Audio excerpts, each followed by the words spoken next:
Highways భారతదేశం నుంచి America వెళ్ళిన వాళ్ళు ఈరోజు అమెరికా నుంచి భారతదేశానికి వస్తున్నారు. సెంటెన్స్ బాగానే ఉంది కదా.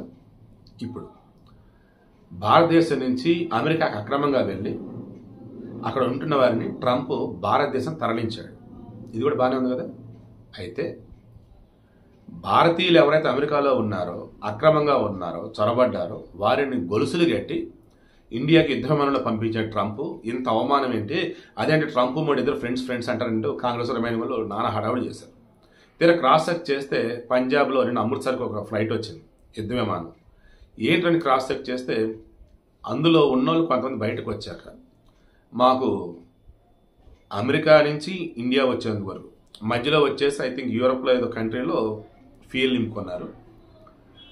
అమృత్సర్ వచ్చేంత వరకు మమ్మల్ని గొలుసులతో కట్టేసి ఉంచారు. రాగానే ఇక గొలుసులని తీసేసారు, మేము బయటకు వచ్చామని అన్నాడు. బట్ ఫోటో ఏదైతే బయటకు వచ్చిందో ప్రెస్ ఇన్ఫర్మేషన్ బ్యూరో అనుకుంటా, పిఐబి వాళ్ళు ఫ్యాక్ట్ చెక్ చేసి చెప్పున్నారు. వాళ్ళు ఏమన్నారు, ఈ ఫోటో ఈక్వెడారు, గ్వాటమాలా దీనికి సంబంధించింది. ఎందుకంటే అన్ని దేశాల నుంచి కూడా అక్రమంగా అమెరికా వలస వెళ్ళిన వాళ్ళు కుప్పలు ఉన్నారు. వాళ్ళని ఫిల్టర్ చేసి ఏ దేశంలో ఆ దేశంలో పంపుతూ ఉన్నాడు. కొలంబియా కానీ మెక్సికో కానీ మనం హడావుడి చేసి దెబ్బకి ట్రంప్ వచ్చేసి టారిఫ్లు అన్నాడు, ట్యాక్స్లు అన్నాడు, అద్దన్నాడు, ఇద్దరు సరికి దెబ్బకి సైలెంట్ అయిపోయారు. పంపరబో మా దేశం వాళ్ళు అన్నారు. ఇప్పుడు ఏమవుతుంది, అలాగే ఇండియాకి సంబంధించి కూడా అలా పంపాడు. మిగతా దేశస్తులేమో ప్రపంచం అంతా చూసింది, వాళ్ళని గొలుసులు పెట్టి కట్టేశాడు, ఖైదీలు అన్నట్టు పట్టుకెళ్ళాడు, ఆ దేశంలో వదిలిపెట్టేశాడు. మన భారతీయులకు సంబంధించి మాత్రం ఆ రకంగా ఎక్కడ కనిపించలే. బట్ ఆ ఫోటో ఏదైతే ఉందో వేరే దేశస్తులది.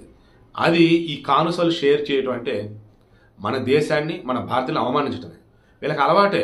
ఈ కాంగ్రెస్ వాళ్ళకి, నాన్ బీజేపీలోని కొంతమందికి ఏ రకంగా వేరే దేశం వెళ్ళాలా మన భారతదేశం తక్కువ చేయాలి, వేరే దేశానికి వెళ్ళాలా మన భారతీయులను తక్కువ చేయాలి. అదేమంటే వాళ్ళు ఇది బీజేపీ అంటున్నట్టు ఫీల్ అవుతారు. అంటుంది మన భారతీయులు, మన దేశాన్ని. ఇప్పుడు అదే అనమాట.